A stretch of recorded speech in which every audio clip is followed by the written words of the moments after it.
This Christmas, I know that many of us are feeling the weight of the world. We're constantly bombarded with the news of wars, violence, poverty, political tensions, illness, and more. The comment I most often hear from people when we start talking about religion is this: how could I believe in a good God when there's so much suffering in the world?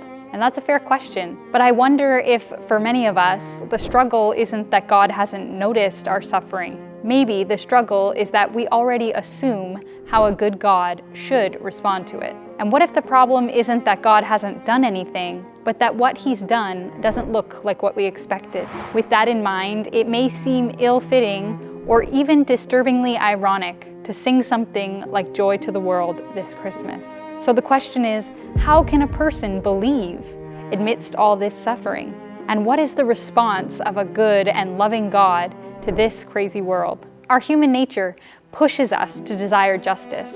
And that's not at its core a bad thing. After all, shouldn't we want suffering to end and evil to be overpowered? The people of Jesus' day had a similar desire. They were living under Roman occupation, which in most circumstances meant they were limited to lives of poverty, and even their religious freedom was limited. They were overseen by King Herod, a paranoid and ruthless leader. For many of them, life felt just as unstable, unjust, and hopeless as it does for us today. And they deeply desired that God would send them a king, a leader who would empower them, literally to help them overthrow their situation and give the power back to the people.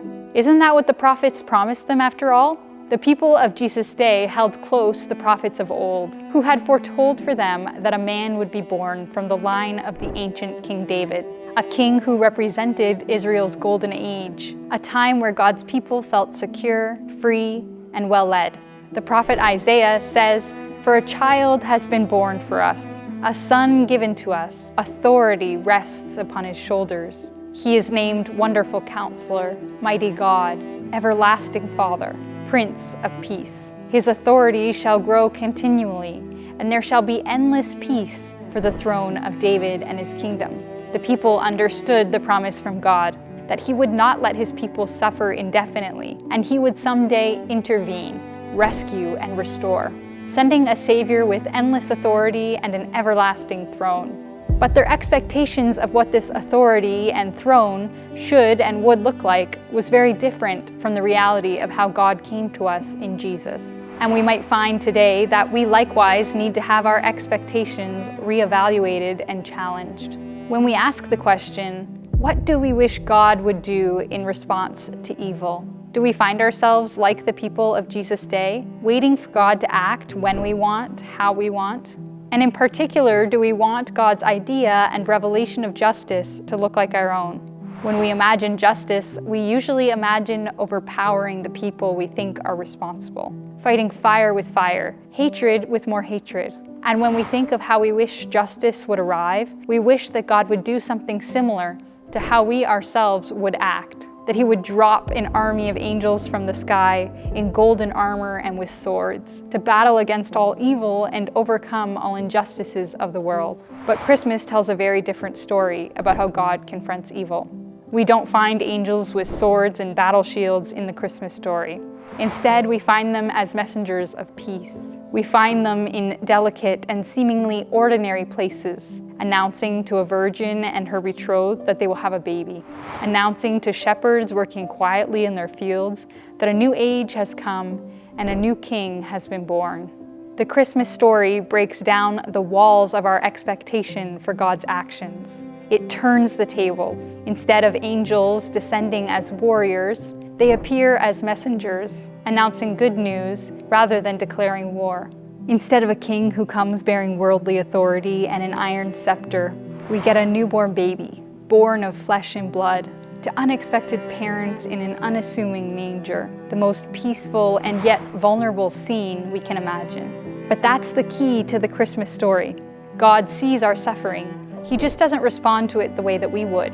When we desire tyranny to fight against tyranny, what we get in return is a newborn baby.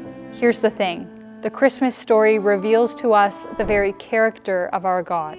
He's loving, tender, and maybe most importantly, present right among us. God doesn't overpower the world. Instead, He becomes one of us, inviting rather than forcing, coming close rather than ruling from a distance. He comes to us to lead us personally, gently, and to show us himself the way to peace. Here's one of the most unique claims of the Christian faith. God became one of us and lived among us. He not only sees our suffering, but he experienced it himself in the flesh.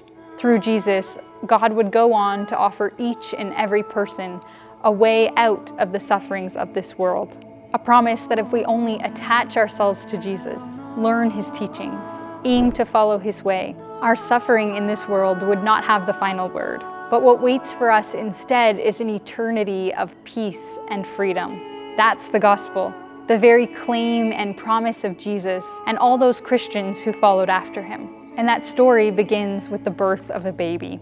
We don't have a God who looks away from the evil of the world. Instead, we have the story of a baby who grows up to look evil in the eye, to challenge it, and to offer us another way. So the question remains, how can we believe in God in a world full of suffering? Is God ignoring the pain of the world? Is he distant and silent? The answer of Christmas is that God does not ignore suffering from a distance.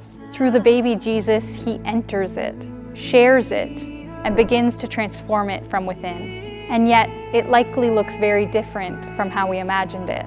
Instead of remaining in heaven, Jesus comes close. He enters the world quietly. He's born into vulnerability, uncertainty, and darkness, just like we are. We live in a world with 1,000 options for religions, philosophies, and worldviews. One of them is to accept that all of life is suffering and then we die. Bleak as that is, I worry that many people now view the world this way.